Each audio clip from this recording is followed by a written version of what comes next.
नमस्कार बालमित्रांनो, आज आपण इयत्ता 5वी विषय परिसर अभ्यास भाग 1 आपले घर व पर्यावरण या पाठाचा संपूर्ण स्वाध्याय पाहणार आहोत.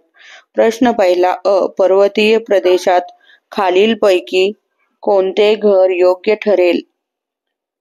योग्य ठिकाणी टिक करा. त्याच्या मागचे कारण लिहा.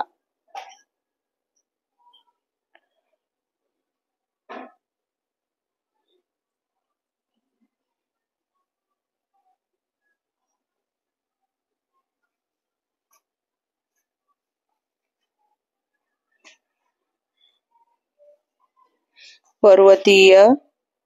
उत्तर. कारण पर्वतीय प्रदेशामध्ये पाऊस मोठ्या प्रमाणावर पडतो, तसेच थंडी आणि वाऱ्याचे प्रमाण जास्त असते. त्यामुळे इतर प्रकारची घरे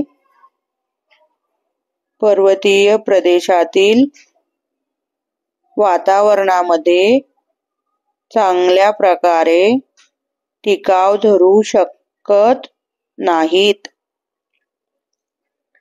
पर्वतीय प्रदेशामध्ये जमीन ही उंच सखल असते, पूर्णपणे सपाट नसते. त्यामुळे या भागात लहान आणि पक्के बांधकाम असलेले घरच बांधणे योग्य ठरते. बहुमजली घर बांधताना मुख्यतः कोणते साहित्य वापरतात? योग्य पर्याय निवडा. वाळू, कोळसा, सिमेंट, विटा. सिमेंट, विटा, कापूस, लोखंड. लोखंड, सिमेंट, वाळू, विटा. उत्तर. लोखंड, सिमेंट, वाळू, विटा. प्रश्न दुसरा. घरे बांधताना खालील बाबींना तुम्ही कसा प्राधान्यक्रम द्याल? आराम, रचना, हवामान. उत्तर. हवामान, आराम आणि रचना. प्रश्न तिसरा. खालील प्रश्नांची उत्तरे लिहा. तुमच्या घरातील कोणत्या बाबी पर्यावरणपूरक आहेत? त्यांची यादी करा. उत्तर. आमच्या घरातील पर्यावरणपूरक असलेल्या बाबींची यादी.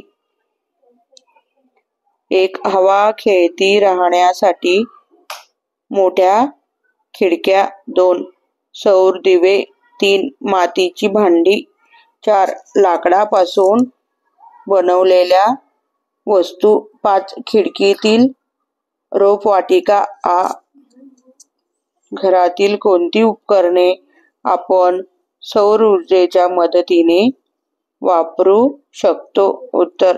घरातील पुढील उपकरणे आपण सौर ऊर्जेच्या मदतीने वापरू शकतो. घरातील दिवे, पंखा, विहिरीतून पाणी बाहेर काढण्याची मशीन, गिझर, टीव्ही आणि लाईट वर चालणारे इतर साहित्य.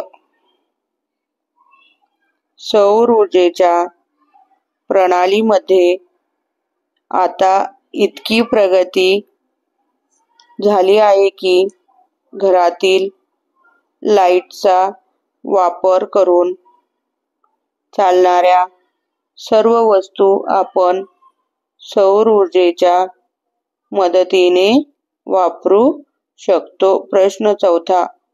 बांधकामाच्या ठिकाणी कोणकोणत्या प्रकारचे प्रदूषण आढळते? उत्तर.